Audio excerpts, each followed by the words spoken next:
வயலோ வயலோ வயலோ செழிக்க வாழ்வு தந்தானே, வயலோ வாழ்வு தந்தானே. அட பொன்னா விளையோ பூமிக்கு நல்ல விவரம் தந்தானே, உழவனின் உறவா வந்தானே.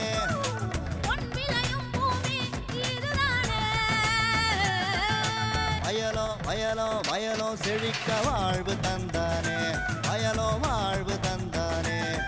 அட பொன்னா விளையோ பூமிக்கு நல்ல விவரம் தந்தானே, உழவனின் உறவா வந்தானே. தந்தன தந்தன தன தந்தானே, மண்ணளம் பொங்கிட துணை வந்தானே. தந்தன தந்தன தன தந்தானே, மண்ணளம் பொங்கிட துணை வந்தானே. வேளாண் பெருமக்களுக்கு அன்பு வணக்கம். இன்றைய பொன் விளையும் பூமி நிகழ்ச்சியில் முதலில் வருவது வேளாண் செய்திகள், வேளாண் ஆலோசனை நேரம், வேளாண் சந்தை நிலவரம், வேளாண் வானிலை மற்றும் வேளாண் தொழில்நுட்பம். இன்றைய வேளாண் தொழில்நுட்ப பகுதியில் கால்நடைகளுக்கு காலாவதியான மருந்துகளை பயன்படுத்துவதால் ஏற்படும் பிரச்சனைகளும் தீர்வுகளும் குறித்து விவரிக்கின்றார் தஞ்சாவூர் மாவட்டம் ஒரத்தநாடு கால்நடை மருத்துவக் கல்லூரி மற்றும் ஆராய்ச்சி நிலைய கால்நடை மருந்தியல் மற்றும் நச்சியல் துறை உதவி பேராசிரியர் டாக்டர் பி செந்தில்குமார் அவர்கள். இனி தொடர்வது வேளாண் செய்திகள்.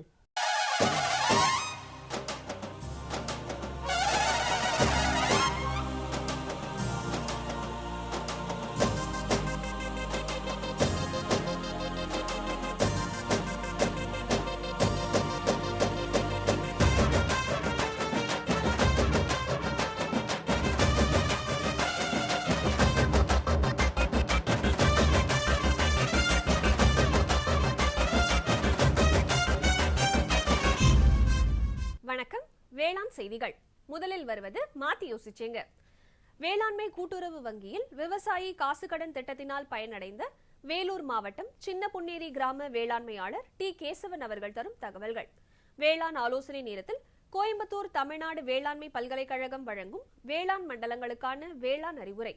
தொடரும் வேளாண் ஆலோசனை நேரத்தில் இன்றைய தாவர பகுதியில் சூபாப்புல். தொடர்ந்து வேளாண் சந்தையில் வேளாண் ஒழுங்குமுறை விற்பனை கூடங்களில் வேளாண் விளைபொருட்களின் விலை நிலவரம். தேனி மாவட்டம் கம்பம் உழவர் சந்தையில் காய்கறிகளின் இன்றைய விலை நிலவரம். ஈரோடு மாவட்டம் சத்தியமங்கலம் மலர் சந்தையில் வணிக மலர்களின் இன்றைய விலை நிலவரம். வேளாண் வானிலையில் மாநில அளவிலான வேளாண் மண்டலத்திற்கான சராசரி வானிலை அறிவிக்கை. உழவர் மற்றும் மீனவர்களுக்கான வானிலை முன்னறிவிப்பு. விரிவான செய்திகள். மாத்தி யோசிச்சேங்க. விவசாயி காசு கடன் திட்டம் பயிர்களுக்கு சுழல் கடன் நிதி மற்றும் முதலீட்டு கடன் ஆகியவற்றை வழங்கி விவசாயிகளுக்கு தேவையான முதலீடு மற்றும் கடன் தேவைகளை பூர்த்தி செய்வதற்காக தொடங்கப்பட்டது. அந்த வகையில் வேலூர் மாவட்டம் கூட்டுறவு துறையினால் விவசாயி காசு கடன் திட்டத்தின் மூலம் பயனடைந்த சின்ன பொன்னேரி கிராம வேளாண்மையாளர் டி கேசவன் அவர்களை சந்தித்த போது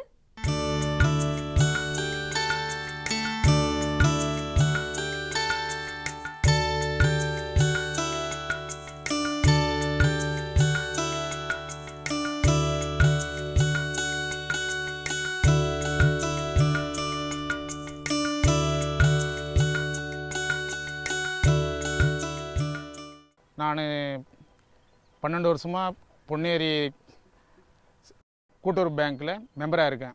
C2838 ரிஜிஸ்டர் நம்பர் கூட்டுறவு பேங்க்கில். அங்கே வந்து நான் 90,000 ரூபாய் லோன் எடுத்திருக்கேன். அந்த லோனு எடுத்ததுனால இப்போது நான் 4 ஏக்கர் நிலம் வச்சுக்கிட்டு இருக்கேன். 4 ஏக்கர் நிலத்தில் வந்து வாழை பயிர் போட்டிருக்கேன், வேர்க்கடலை பயிர் போடுறேன், அதே போல் மேலே வெங்காயம் பயிர் போட்டிருக்கேன், இது இருக்குது, கொய்யாவும் இருக்குது. இந்த 90,000 ரூபாய் கொடுத்ததுனால இப்போ இடையில போரில் தண்ணி நினச்சி அதை ரீபோர் பண்ணேன். இவங்க கொடுத்த காசுனால நான் போய் அடுத்த இடத்துல வட்டிக்கு வாங்க கிடையாது. இப்போ வட்டிக்குன்னு போயாச்சுனாக்கா 3% 4% வட்டி கீழே கிடையாது. அதே அவங்க வட்டி இல்லாத கொடுத்ததுனால எனக்கு நிறைய ஹெல்ப்ஃபுல்லாக இருந்துச்சு. அதே நான் வட்டிக்கு வாங்கினா வட்டிக்கு கட்ட முடியாத நிறைய கஷ்டப்பட்டுருப்பேன். விவசாய கடன் சொல்லிட்டீங்கன்னா இதில் 2 வகையாக இருக்குது. ஒன்று வந்து நகைக்கடன், வட்டி இல்லாத நகைக்கடன் ஒன்று இருக்குது. ஒன்று கேசிசின்னு கிசான் கிரெடிட் கேஷ்னு ஒன்று இருக்குது. அது நான் வந்து கேசிசி லோன் எடுத்திருக்கேன். இந்த கேசிசி லோனை வந்து தவணை முறை 1 வருஷத்துக்கு கொடுக்குறாங்கன்னா அந்த 1 வருஷத்தில் கரெக்டான அந்த டேட்டில் நம்ம வந்து இந்த லோனை நம்ம திருப்பி கட்டிட்டோம்னா வட்டி இல்லாமல் நமக்கு அது இதாகும். அதே நம்ம அந்த டேட்டு விட்டுட்டு 1 நாள் 2 நாள் தவறுனால இல்லை 1 மாதம் தவறுனால அது வந்து இன்ட்ரெஸ்ட்டில் வந்துடும், வட்டியில் வந்துடும். அதனால் நம்ம கரெக்டான டேட்டில் அதை லோன் எடுத்துருக்கிறது பேங்க்கில் நம்ம ரிட்டர்ன் பண்ணிட்டோம்னா திருப்பி கட்டிட்டோம்னா நமக்கு வட்டி இல்லாமல் அந்த லோனு நமக்கு சலுகை கிடைக்கும். அதே மாதிரி ஜோல் லோனும் நகை கடனும் 1 வருஷத்துக்கு உள்ள அதை வந்து பணம் கட்டிட்டு நம்ம திரும்ப அதை மீட்டுட்டு திரும்ப நம்ம வச்சு அதை யூஸ் பண்ணிக்கலாம். கவர்மெண்ட் ரூல்ஸ் படி செட் ஆடங்கள் வியோகோட்டை செட் ஆடங்கள் வாங்கி கொடுத்து அதை நம்ம திரும்ப ரெனியூ பண்ணிக்கலாம். அதே மாதிரி சொசைட்டியில் வந்து பார்த்திங்கன்னா அந்த விவசாய குழுன்னு ஒன்று இருக்குது. அந்த விவசாய குழுவுக்கும் லோன் தராங்க. ஒவ்வொரு குழுவுக்கும் ஒரு பர்சன்டேஜ் போட்டு தராங்க. அந்த குழு சேர்ந்து நான் ஒரு 11 பேர் ஒரு குழுவாக சேர்ந்து இந்த மகளிர் குழு போல் விவசாய குழு சேர்ந்து நம்ம ஒரு அமௌண்ட் கட்டிட்டு வரணுமா அதில் இருந்தாலும் சொசைட்டியில் லோன் தராங்க. அதுவும் யூஸ்ஃபுல்லாக இருக்குது. மேலும் விவரங்கள் பெற வேளாண்மையாளர் டி கேசவன் அவர்களை 09025525266 என்ற கைபேசி எண்ணில் தொடர்பு கொள்ளலாம். இனி தொடர்வது வேளாண் ஆலோசனை நேரம்.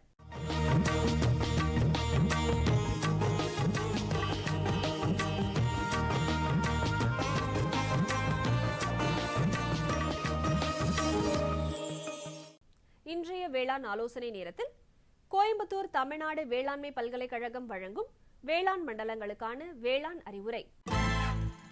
மேற்கு மண்டல விவசாயிகளுக்கான வேளாண் அறிவுரை.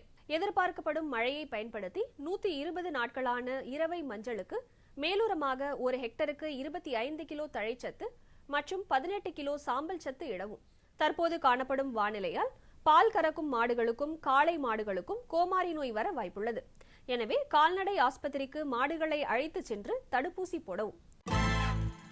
காவிரி டெல்டா மண்டல விவசாயிகளுக்கான வேளாண் அறிவுரை. அடுத்த 5 நாட்களுக்கு லேசான மழை எதிர்பார்க்கப்படுவதால் அறுவடை நிலையில் உள்ள குறுவை நெல்லினை தக்க பாதுகாப்புடன் அறுவடை செய்யவும்.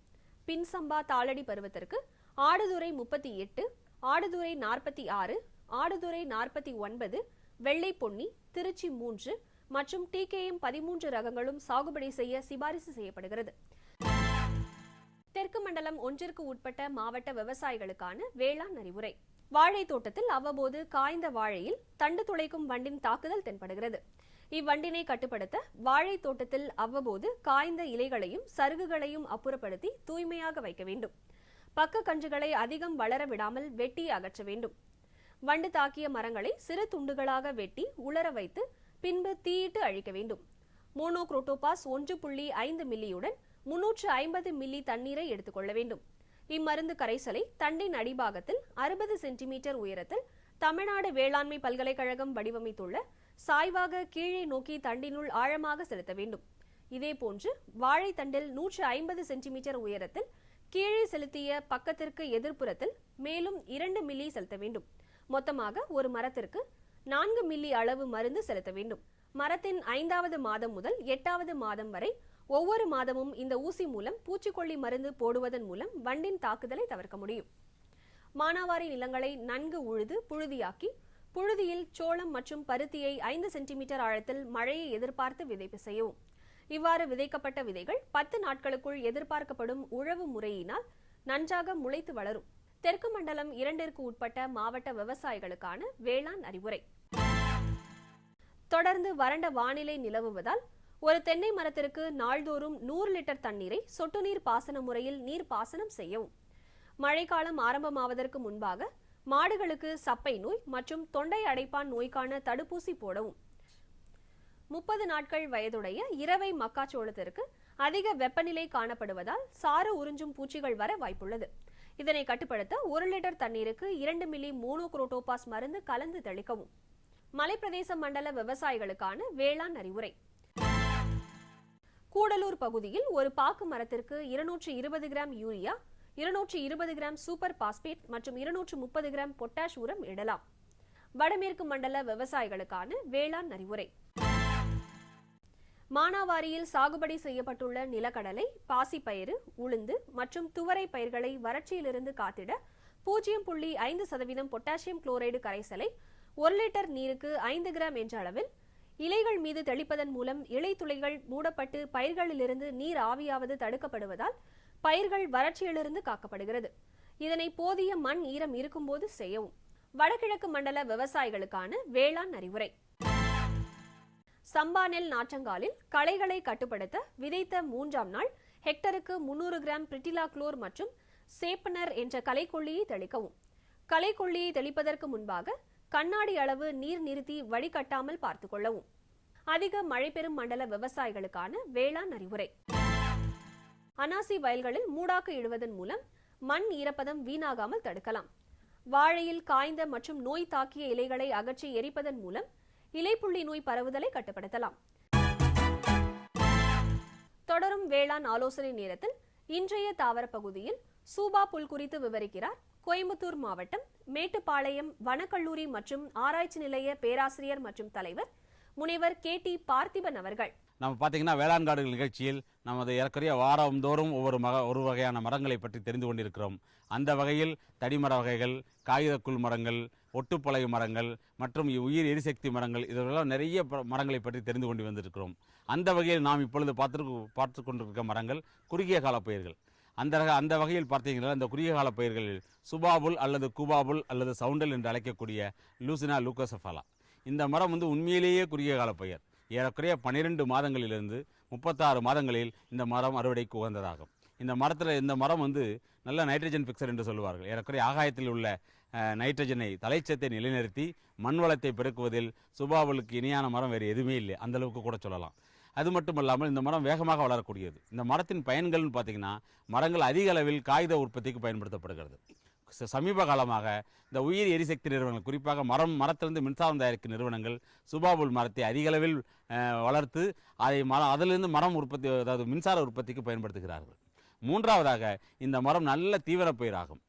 இந்த தீவன பயிர் இருக்க நல்ல புரதச்சத்து, நார்ச்சத்து அதிகமாக உள்ளதால் இந்த மரம் ஒரு சரியான தீவன பயிராகும். ஸோ ஒன்று இது காகிதமாக பயன்படுத்தலாம், இரண்டாவது மின்சார உற்பத்திக்கு பயன்படுத்தலாம், மூன்றாவதாக நல்ல தீவன பயிராகவும் பயன்படுத்தலாம். இதையெல்லாம் மீறி இந்த மரத்துடைய தலைச்சத்தை நிலைநிறுத்தும் தரம் அதிகமாக இருப்பதால் விவசாயிகளுக்கு இந்த மரம் ஒரு வரப்பிரசாதம். இந்த மரத்தை பொறுத்தளவு பல்வேறு வகையான ரகங்கள் இருக்குது. விவசாயிகள் மத்தியில் இந்த மரத்தை பற்றி ஒரு செய்தி உண்டு. குறிப்பாக இந்த மரத்தை போட்டாச்சுன்னா அதே முளைச்சி அதே வந்துடுன்றது. இந்த மரங்கள் நிறைய ரகங்கள் உண்டு. குறிப்பாக தமிழகத்தை பொறுத்தளவில் K8 மற்றும் K636 இந்த 2 ரகங்கள் தான் பெரிய லெவலில் பயன்படுத்தப்படுது.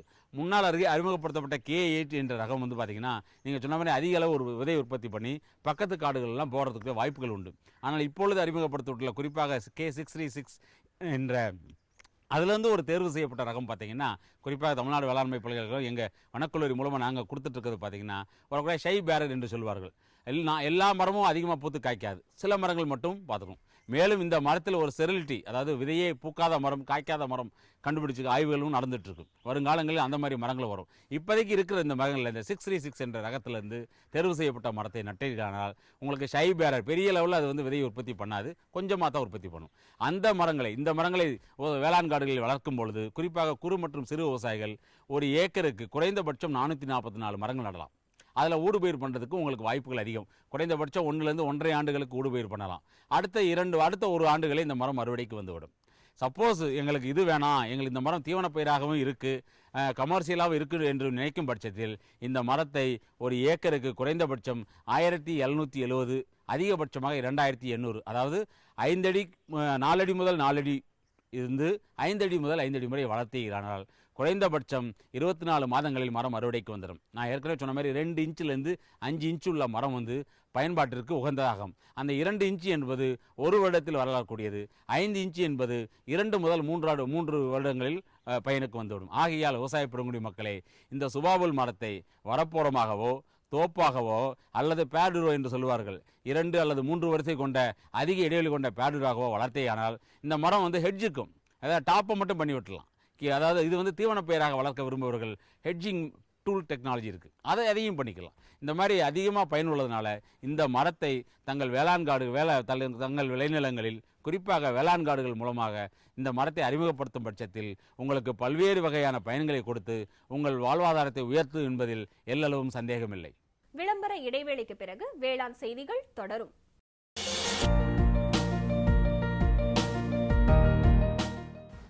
வேம்பு கலந்த யூரியா. சிறந்த உற்பத்திக்காக வேம்பு கலந்த யூரியா நம் நாட்டிலேயே 70 லட்சம் டன்னாக அதிகரிக்க 6 ஆலைகள் சீரமைக்கப்படுகின்றன. FCIL-இன் கோரக்பூர், சித்ரி, தல்ச்சர் மற்றும் ராமகுண்டம் ஆலைகள், HFCL-இன் பரௌனி மற்றும் BVFCL-இன் நாமருல் போர்ட் ஆகியன. பழம் நழுவி பாலில் விழுந்தது போல இப்பொழுது நம் நாட்டிலேயே வேம்பு கலந்த யூரியா உற்பத்தி செய்யப்படும். இதனால் விவசாயிகளுக்கு நன்மையே விளையும். 10% வரை தானிய உற்பத்தி அதிகரிக்கும். மண்ணில் 10 to 15% நைட்ரஜன் திறன் அதிகரிக்கும். சிறந்த உற்பத்திக்கு வேம்பு கலந்த யூரியா.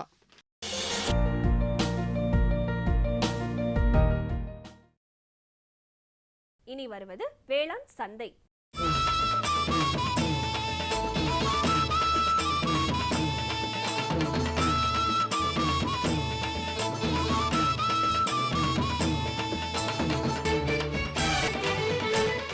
வேளாண் சந்தையில் வேளாண் ஒழுங்குமுறை விற்பனை கூடங்களில் வேளாண் விளைபொருட்களின் இன்றைய விலை நிலவரம். கம்பு இதர ரகம் தேனியில் குறைந்தபட்சமாக 1800 ரூபாய்க்கும் அதிகபட்சமாக 1860 ரூபாய்க்கும், சோளம் இதர ரகம் திண்டுக்கல்லில் குறைந்தபட்சமாக 1500 ரூபாய்க்கும் அதிகபட்சமாக 2000 ரூபாய்க்கும், காரமடையில் 1800 ரூபாயிலிருந்து 2000 ரூபாய்க்கும், மக்காச்சோளம் இதர ரகம் காரமடையில் குறைந்தபட்சமாக 1500 ரூபாய்க்கும் அதிகபட்சமாக 1700 ரூபாய்க்கும், பழனியில் 1650 ரூபாயிலிருந்து 1750 ரூபாய்க்கும், நெல் இதர ரகம் செய்யாறில் குறைந்தபட்சமாக 900 ரூபாய்க்கும் அதிகபட்சமாக 1500 ரூபாய்க்கும், கெங்கவல்லியில் 920 ரூபாயிலிருந்து 970 ரூபாய்க்கும், மணிலா இதர ரகம் திண்டுக்கல்லில் குறைந்தபட்சமாக 3600 ரூபாய்க்கும் அதிகபட்சமாக 5000 ரூபாய்க்கும், கள்ளக்குறிச்சியில் 5804 ரூபாயிலிருந்து 7288 ரூபாய்க்கும், காய்ந்த மிளகாய் இதர ரகம் கொளத்தூரில்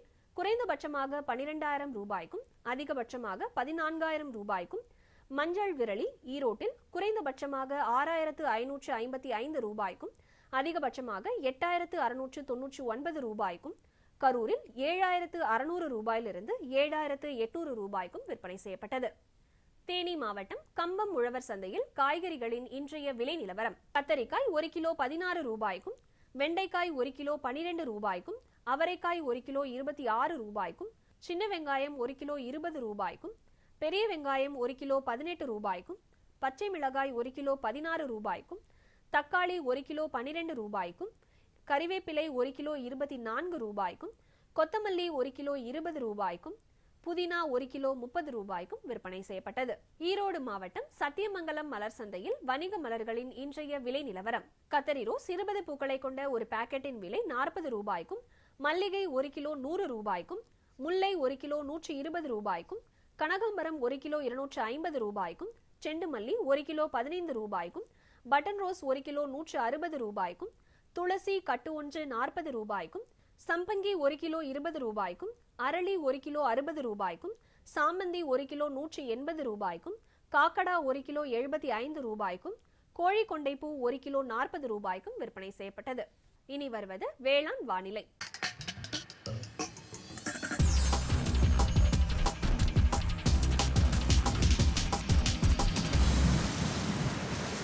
மாநிலத்தில் சராசரி வானிலை அறிவிப்பு.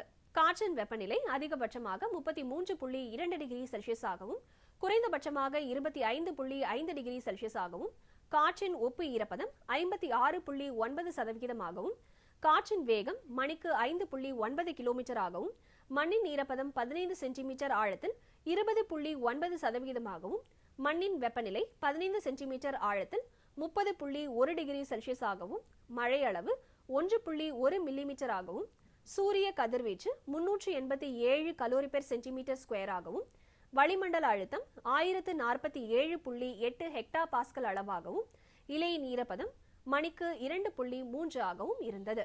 வானிலை முன்னறிவிப்பு. உழவர்களுக்கான வானிலை முன்னறிவிப்பு. தமிழகம் மற்றும் புதுச்சேரியில் ஒரு சில இடங்களில் மழையோ அல்லது இடியுடன் கூடிய மழையோ பெய்யக்கூடும். மீனவர்களுக்கான வானிலை முன்னறிவிப்பு. தமிழகம் மற்றும் புதுச்சேரியின் கடலோர பகுதிகளில் தென்மேற்கு மற்றும் மேற்கு திசையிலிருந்து மணிக்கு 45 முதல் 55 கிலோமீட்டர் வேகத்தில் பலத்த காற்று வீசக்கூடும். இத்துடன் இன்றைய வேளாண் செய்திகள் நிறைவடைகிறது. வணக்கம். இதை கேளு. என்கிட்ட என்ன சொல்ல போறீங்க? போய் அவகிட்ட சொல்லுங்க. யார்கிட்ட? அதான் உங்க மொபைல் போன். காலையில சாயங்காலம் ராத்திரி பகலுன்னு ஒட்டிட்டு இருக்கீங்க. கேட்டா விவசாய கால் சென்டர்ட பேசிட்டு இருக்கேன்னு சொல்றீங்க. ஓ, இதுதான் விஷயமா? ஆமா, என்னாச்சு? இப்பெல்லாம் பேசுறது இல்லையா? இப்பெல்லாம் பேச்சு சீக்கிரமா முடிஞ்சிருது. அப்படியா? ஆமா, இப்ப அதிக லைன்கள் மற்றும் சிறப்பு தொழில்நுட்பம் மூலமா வேளாண் நிபுணர்கிட்ட சீக்கிரமா பேச முடியுது. எப்போ லைன் பிஸியா இருந்தா நம்ம பிரச்சனை போன்ல ரெக்கார்ட் பண்ணலாம். அங்க இருந்து போனும் வந்துடும். நம்ம பிரச்சனைக்கு தீர்வு மெசேஜ் மூலமாவும் வந்துடும். இதோ பாரு, வந்துருச்சு. ஆஹா, இனிமேல் காத்துட்டு இருக்க வேண்டிய அவசியமே இல்லையே. அம்மா அதான் திடீர்னு என் மேல இவ்வளோ அன்பு எப்படி வந்ததுன்னு நினைச்சிட்டு இருந்தேன். விவசாயம் தொடர்பான பிரச்சனைகளுக்கு உங்கள் மொழியில் உடனே தீர்வு பெற இந்தியா முழுவதிலும் எந்த போனில் இருந்தும் ஹெல்ப்லைன் நம்பரை தொடர்பு கொள்ளவும். விவசாயிகளின் நண்பன் விவசாயிகள் கால் சென்டர்.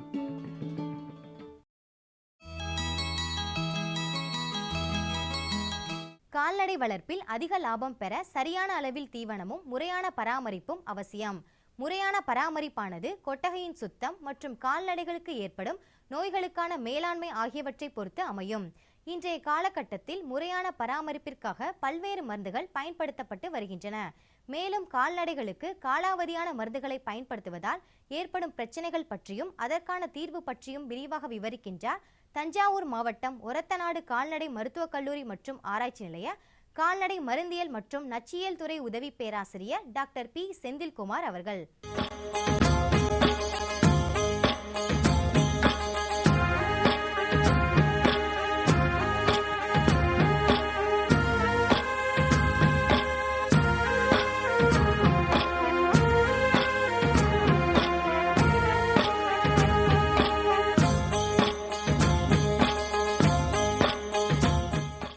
எல்லா மருந்து மாத்திரைகளிலும் மருந்து தயாரிக்கப்பட்ட நாள் மற்றும் காலாவதி ஆகும் நாள் ஆகியவை தெளிவாக குறிப்பிடப்பட்டிருக்கும்.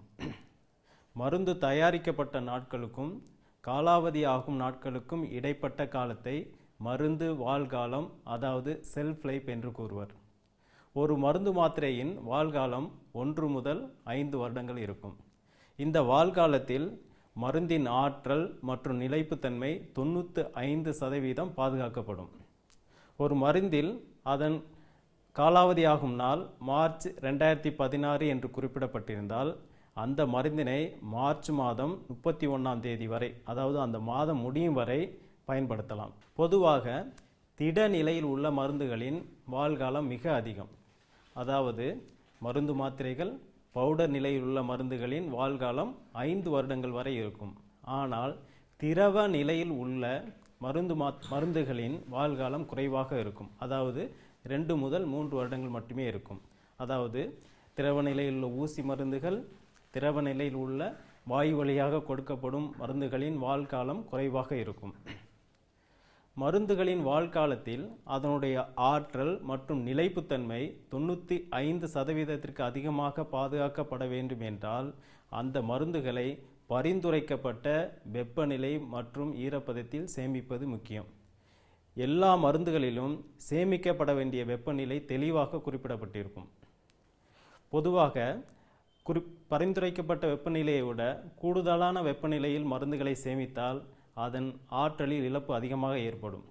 ஒரு மருந்து பரிந்துரைக்கப்பட்ட வெப்பநிலையை விட 10 டிகிரி செல்சியஸ் அதிகமான வெப்பநிலையில் சேமித்தால் 2 மடங்கு ஆற்றல் இழப்பு ஏற்பட வாய்ப்புண்டு. அதாவது ஒரு மருந்தினை 25 டிகிரி செல்சியஸ் வெப்பநிலையில் சேமிக்க வேண்டும் என்று பரிந்துரைக்கப்பட்டிருக்கும். அவ்வாறு இருக்கும்பொழுது அதே வெப்பநிலையில் சேமிப்பது முக்கியம். அதை தவிர்த்து 10 டிகிரி செல்சியஸ் கூடுதலாக 35 டிகிரி செல்சியஸ் வெப்பநிலையில் சேமித்தால் அதனுடைய ஆற்றல் மற்றும் நிலைப்புத்தன்மை 2 மடங்கு குறைந்துவிடும். எனவே பரிந்துரைக்கப்பட்ட வெப்பநிலையில் சேமிப்பது ரொம்ப முக்கியம்.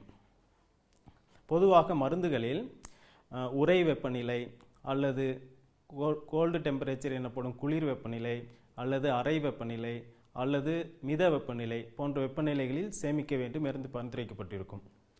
உறை வெப்பநிலையில் சேமிக்க வேண்டும் என்று பரிந்துரைக்கப்பட்டிருந்தால், அதாவது ஃப்ரீசர் டெம்பரேச்சரில் சேமிக்க வேண்டும் என்று பரிந்துரைக்கப்பட்டிருந்தால் அதை -25 முதல் -10 டிகிரி செல்சியஸில் சேமிக்க வேண்டும். அதாவது நமது வீடுகளில் பயன்படுத்தப்படும் ரெஃப்ரிஜிரேட்டரில் ஐஸ் உருவாகும் பகுதியில் வைத்து பாதுகாக்க வேண்டும். அதேபோல் குளிர் வெப்பநிலை, அதாவது கோல்டு டெம்பரேச்சரில் சேமிக்க வேண்டும் என்று பரிந்துரைக்கப்பட்டிருந்தால் அதை 8 முதல் 15 டிகிரி செல்சியஸ் வெப்பநிலையில் சேமிப்பது அவசியம். அதாவது வீட்டில் உள்ள ஃப்ரிட்ஜில் காய்கறிகள் வைக்கும் பகுதியில் சேமிப்பது அவசியம். அதேபோல் அறை வெப்பநிலையில் சேமிக்க வேண்டும் என்று பரிந்துரைக்கப்பட்டிருந்தால் வீட்டின் குளிர்ச்சியான பகுதியில் சேமிப்பது அவசியம். அதாவது 20 முதல் 30 டிகிரி செல்சியஸ் வெப்பநிலையில் சேமிக்க வேண்டும். அதை தவிர்த்து மித வெப்பநிலை, வார்ம் டெம்பரேச்சர் என்று பரிந்துரைக்கப்பட்டிருக்கும். அது 30 முதல் 40 டிகிரி செல்சியஸ் வெப்பநிலையில் சேமிப்பதற்கு பரிந்துரைக்கப்பட்ட வெப்பநிலையாகும். இவ்வாறு பரிந்துரைக்கப்பட்ட வெப்பநிலைகளில் சேமிப்பது ரொம்ப முக்கியம். அதேபோல் நம் பயன்படுத்தும் மருந்துகளை நேரடி சூரிய வெளிச்சத்தில் படும்படி வைப்பது தவறு. வீட்டின் சூடான சமையற்கட்டு போன்ற பகுதிகளிலும் மருந்துகளை சேமிப்பதை தவிர்க்க வேண்டும். காலாவதியான நாட்களுக்கு பிறகு மருந்தின் ஆற்றல் மற்றும் நிலைப்புத்தன்மை குறைந்து விடுவதற்கு வாய்ப்பு உண்டு. சில மருந்துகள் அதனுடைய ஆற்றல் இழப்புகள், சில மருந்துகளில் ஆற்றல் இழப்பு அதிகமாக இருக்கும். அதாவது கண்களில் பயன்படுத்தப்படும் சொட்டு மருந்து காலாவதியான நாட்களுக்கு பிறகு பயன்படுத்துவதை அறவே தவிர்க்க வேண்டும். ஏனென்றால் காலாவதியான நாட்களுக்கு பிறகு கண் சொட்டு மருந்துகளில் பயன்படுத்தப்படும் பிரிசர்வேட்டிவ் அல்லது காப்பான் என்ற மருந்து பகுதியானது செயலிழந்துவிடும். அதற்கு பிறகு, அதாவது காலாவதியான நாட்களுக்கு பிறகு கண் சொட்டு மருந்துகளில் நுண்ணுயிர் பெருக்கம் ரொம்ப அதிகமாக இருக்கும். அப்போ அந்த மருந்தை கண்ணில் பயன்படுத்தும் போது பக்க விளைவுகள் அதிகமாக இருக்கும். அதனால் காலாவதியான நாட்களுக்கு பிறகு கண் சொட்டு மருந்து அறவே தவிர்க்க வேண்டும். அதேபோல் திரவ நிலையில் உள்ள மருந்துகளை காலாவதியான நாட்களுக்கு பிறகு பயன்படுத்துவதை தவிர்க்க வேண்டும். அப்புறம் நுண்ணுயிர் எதிர்மருந்து, அதாவது ஆன்டிபயாட்டிக் எனப்படும் நுண்ணுயிர் எதிர்மருந்துகளை காலாவதியான நாட்களுக்கு பிறகு பயன்படுத்துவதை தவிர்க்க வேண்டும். தடுப்பூசி மருந்துகள், இன்சுலின், நைட்ரோகிளிசரின் இது போன்ற மருந்துகளை காலாவதி நாட்களுக்கு பிறகு பயன்படுத்துவதை தவிர்ப்பது ரொம்ப ரொம்ப முக்கியம். இவற்றில் சில மருந்துகள் மட்டும் காலாவதியான நாட்களுக்கு பிறகு தீங்கு விளைவுகளை உண்டு பண்ணக்கூடிய பிரச்சனைகளை ஏற்படுத்தும். அதுக்கு ரொம்ப முக்கியமான எடுத்துக்காட்டு கால்நடைகளில் மிக அதிகமாக பயன்படுத்தப்படும் டெட்ராசைக்ளின் என்ற மருந்து.